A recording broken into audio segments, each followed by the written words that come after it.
네, 안녕하십니까. 신지식인 정인태입니다. 저는 국립한국복지대학교 특임교수를 역임했습니다. 네, 아들이 마약합니다. 눈물의 신고. 어쩌다 한국이 이렇게 참 심각한 정황이 아닐 수가 없습니다. 이게 한국이 마약 청정국이다 그랬는데 마약 나라가 됐어요. 마약 국가. 아주 심각한 문제입니다.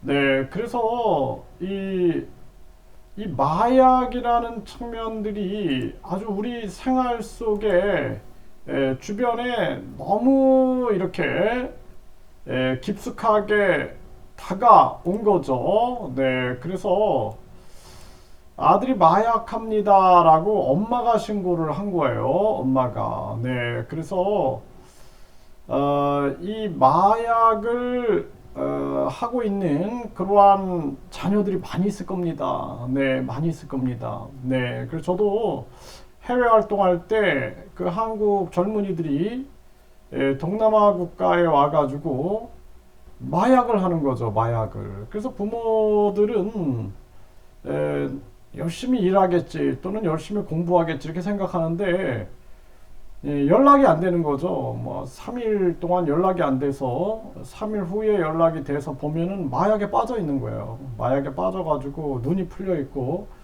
완전히 뭐라고 직접적으로 질문은 못하지만 참 안타까울 수밖에 없는 그런 상황들이 많은데 우리나라가 이제 이렇게 돼버린 겁니다.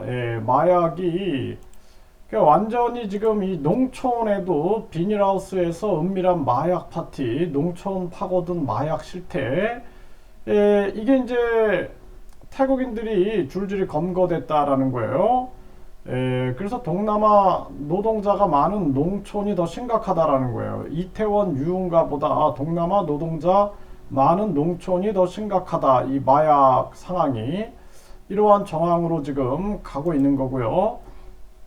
농촌까지 파고든 마약 외국인 노동자를 노렸다라는 거죠. 그러니까 외국인 늘자 마약 천국이 됐다라는 거예요. 네, 초콜릿 등으로 위장을 하고 네, 농촌 곳곳에 스며든 태국 마약, 야바 어디까지 번지나. 네, 그래서 외국인 노동자 중심으로 마약이 계속 번지고 있다라는 거죠. 심각한 문제가 아닐 수가 없고요. 그 외국인 마약류 사범이 급증해서 4년 새 20배가 늘었다라는 겁니다. 단순 투약 넘어서 제조, 유통, 외국인 마약 사범이 판치고 있고, 네, 작년에 한 2천여 명 정도를 검거했다라는 것입니다. 이게 아주 심각한 문제가 아닐 수가 없어요. 네, 이게 참 안타까운 일입니다. 이 이제 마약이 우리 아들 마약해요. 모친 신고로 검거된 마약 상습범이 잡힌 거죠. 부모가 얼마나 큰 걱정이면 이렇게 하겠습니까? 뭐 이렇게 마약 김밥, 뭐 마약 피자 이런 얘기들 많이 했는데 이러한 것들도 이제는 이 금지하는 방안을 검토한다라는 거죠. 네. 그래서 이 마약으로 상표나 특허권을 받은 경우 어떻게 될 건가 이러한 생각을 또 이렇게 여러 사람들이 하고 있는 것입니다. 참 씁쓸한 거죠. 네, 마약 김밥, 네, 맛있으니까 계속 먹게 된다. 이건데 이제 마약이 들어가 있지 않느냐 이런 것 때문에 이것도 이제 못 쓰게 되는 겁니다. 이 마약이라는 말을. 네, 심각한 문제고요.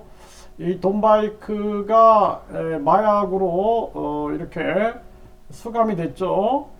네, 아주 심각한 문제입니다. 마약이 강물처럼 흐르는 나라가 됐고, 윤 대통령도 마약 국가 리스크 되기 전에 마약과의 전쟁이 절실하다 이렇게 얘기를 하고 있고요. 마약을 투약한 뒤 초등학교에 난입한 40대가 이렇게 잡혔고요. 놀이 문화에 스며든 마약, 보통의 청년들을 홀리고 있다라는 것입니다. 네, 초등학교에서 난폭 운전한 40대 마약 취한 상태였다라는 거죠.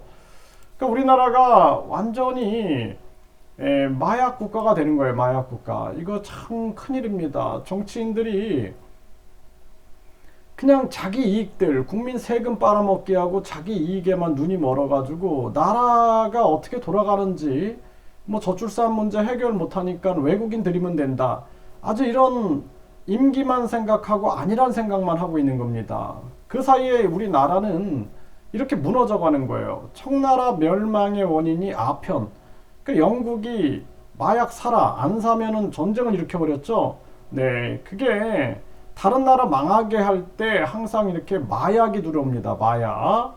이 대한민국이 가뜩이나 저출산으로 나라 멸망급인데 자살률, 가계부채, 비참한 고령화. 근데 마약까지 들어온 거예요. 이 대한민국이 과연 존속할 수 있을까? 참 답답한 마음입니다.